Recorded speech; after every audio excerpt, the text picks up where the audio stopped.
Olá, saudações a todo mundo. Desde já eu agradeço a presença de vocês. Eu me chamo Renato Medeiros, sou artista visual, pesquisador, doutorando do programa de pós-graduação em artes visuais da Universidade de Brasília.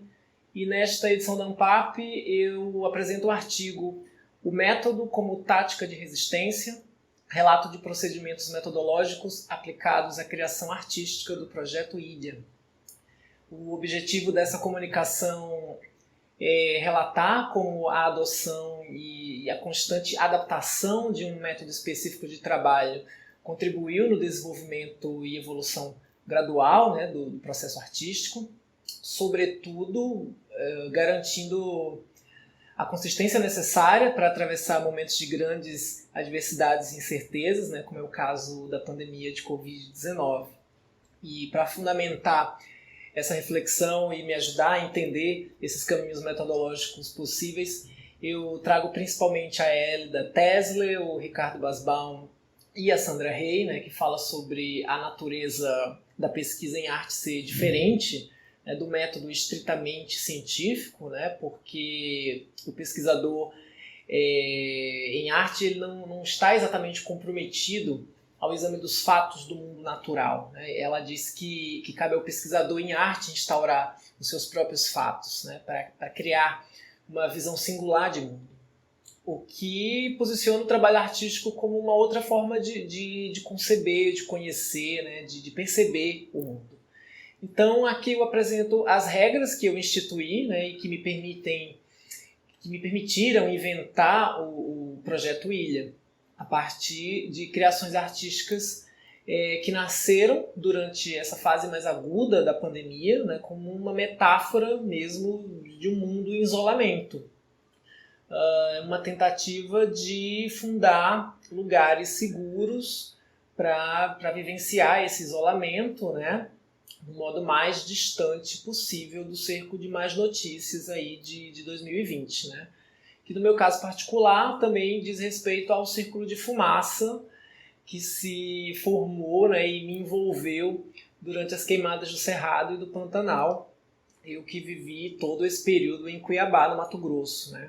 E realmente tem sido bem desafiador continuar uma pesquisa em arte sobre essas condições. E de maneira breve eu posso descrever isso que eu chamo de Projeto Ilha, basicamente como um conjunto de 12 criações artísticas produzidas em técnica mista sobre papel, principalmente envolvendo pintura e desenho, a partir dessas inquietações vivenciadas aí durante o isolamento social. E eu vou mostrar aqui rapidamente apenas alguns desses trabalhos para vocês. Essas composições sugerem, na verdade, paisagens inventadas, e a minha busca sempre foi de estabelecer espaços de contraste, tensão, principalmente a partir da oposição entre diferentes elementos, diferentes formatos, cores, escalas, recorrências, geralmente uns cercando os outros, até deixando claro esse jogo entre o que está dentro e o que está fora, o áspero e o suave, o duro e o mole, a ameaça e o abrigo. Esses são alguns dos aspectos simbólicos que me interessam. Então, ao longo do processo, novos desdobramentos foram surgindo, e agora o projeto culmina em uma exposição online que tem exigido aí outras reflexões sobre práticas expositivas e sobre práticas digitais e como é possível esses atravessamentos de um modo inventivo, de um modo estético e que de alguma forma acrescente ou ofereça uma experiência interessante a quem interaja com a exposição online.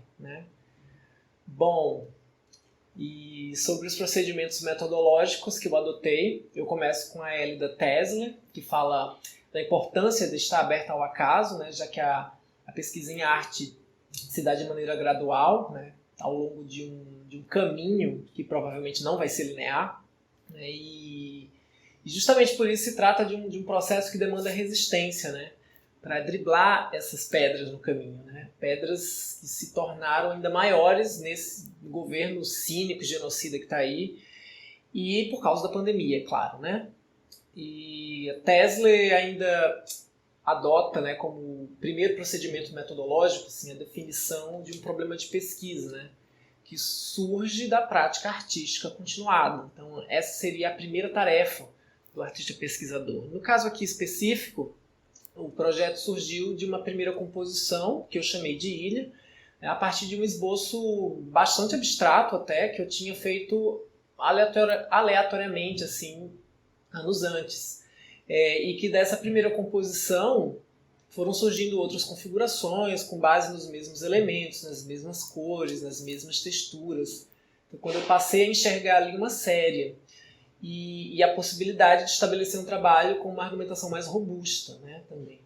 Então, surgiu a necessidade de instituir um método de trabalho, né, para organizar essas ideias e permitir que o projeto avançasse gradualmente nas questões que já se apresentavam como possíveis problemas de pesquisa, como o isolamento social do sujeito, a paisagem como assunto artístico, a tensão visual entre formas, abundâncias, né, e escalas contrastantes.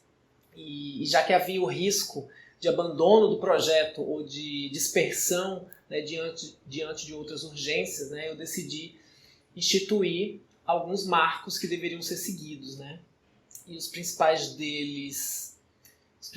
foram, em primeiro lugar, estabelecer um prazo de conclusão das criações artísticas e também limitar o número de trabalhos que seriam criados, né? No caso, foram 12 imagens que eu criei até janeiro de 2021. Em seguida, eu passei a operar o projeto como se fosse o desenvolvimento, né, de um álbum musical com 12 faixas, uma lógica de apresentação ao público, com outros materiais complementares, porque todo o processo foi abrindo possibilidades intersemióticas, né, e eu fui incorporando esses acasos. E aos poucos as imagens foram orientando o surgimento de poemas, que orientaram novas imagens, né, escritos sobre a prática artística, fotografias, vídeos como registro, mas também como expansão dessas paisagens inventadas, né? Mas sempre buscando a coesão e a unidade entre os trabalhos. Isso me fez perceber ainda algumas regularidades que eu executava antes, durante e após a produção dos trabalhos sobre papel, uma espécie de momento ritualizado que conduzia, né, os humores da prática artística. E aí eu resolvi assumir isso como um terceiro procedimento, né, que precisava sempre estar presente, né, para que o trabalho acontecesse. Isso me fez perceber também que esses momentos ritualizados eles tinham qualidades performativas. Então eu comecei a gravar essas práticas e aos poucos a própria gestualidade ela foi condicionada pela câmera para privilegiar certos enquadramentos, o tempo, a duração, a iluminação, as sombras, né? E com isso eu busquei testar os limites mesmo entre a obra e o seu registro de produção, né? Me interessa sobretudo que essa diferença ela se perca, principalmente quando uma ação alimenta a outra. E o processo inteiro passou a ser estetizado, né? Mediatizado, e registrar tudo isso se tornou um procedimento também, né? Um procedimento instituído. Então, as ilhas elas passaram a ser audiovisuais também, né, com desdobramentos aí no campo do vídeo, da fotografia.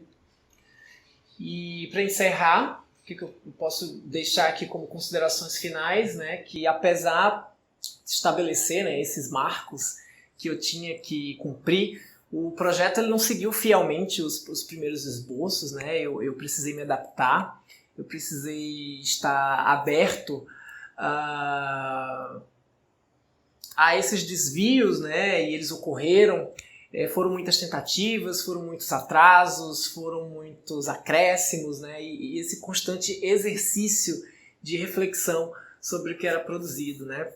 Dificilmente alguma metodologia ela vai poder ser aplicada a uma pesquisa artística sem as devidas interferências, né, do próprio artista pesquisador.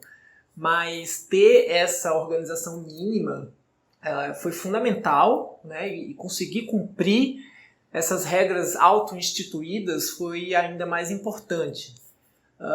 porque é como um atestado de resistência mesmo, assim, de persistência, né, de que a pesquisa ela pode atingir um ponto de consistência. E com isso eu encerro e agradeço novamente a todo mundo que chegou até aqui.